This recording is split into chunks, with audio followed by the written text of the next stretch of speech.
Railway પૂર્વમાં પુલની પરિસ્થિતિ, પુલનું જે તે વખતે જ્યારે લોકસભાની ઇલેક્શન હતું તે થોડું કામ પુલનું ચાલુ કરી અને પછી આ કામને એટલું ખોળંબે નાખી દીધું તો કયા સંજોગોના કારણે કયા હેતુસર નગરપાલિકા કોઈ અવરોધ પબ્લિકનો અવરોધ છે કે પછી કોઈ સરકારી કોઈ કારણોસર, સરકારના વહીવટમાં કોઈ કારણોસર, કોઈ ફાઇનાન્સનું કારણ છે, શું કારણોસર આ પુલનું જે કામ થવું જોઈએ એ કામ થતું નથી અને લગભગ રેલવે ઉપર મૂકેલો જે ફાટક છે, જે ટેગ છે, એ ટેગ ઓછામાં ઓછા છેલ્લા 8-10 મહિનાથી બંધ છે.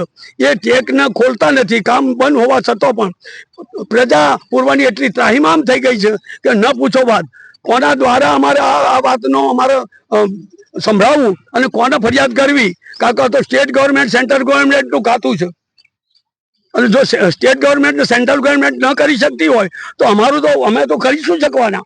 પણ પ્રજાને સંતોષ આલવા માટે, પ્રજાના હિતોને લક્ષ્યમાં રાખી અને હાલ સત્તાધીશ પાર્ટી જે કોઈ હોય, ચાહે કોઈ બી સત્તાધીશ પાર્ટી હોય, હું કોઈના પર આક્ષેપ મૂકવા માટે માંગતો નથી કે કોઈને ખરાબ કરવાની પ્રવૃત્તિ સાથે બોલતો નથી, પણ જે પૂર્વની અંદરમાં પ્રજાને હાલ જે દુઃખ પડી રહ્યું છે, જે વેઠવું પડી રહ્યું છે, તો એ બાબતે સત્વરે આ બાબતે પુલનો ફાટક ખોલાવવાનું જો પૂરું થઈ ગયું હોય અને ના થયું હોય અને ન થવાનું હોય તો ખોલાવો, તો એના પૂરું કરવા માટેની તજવીજ કરો.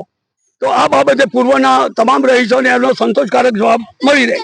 બરાબર.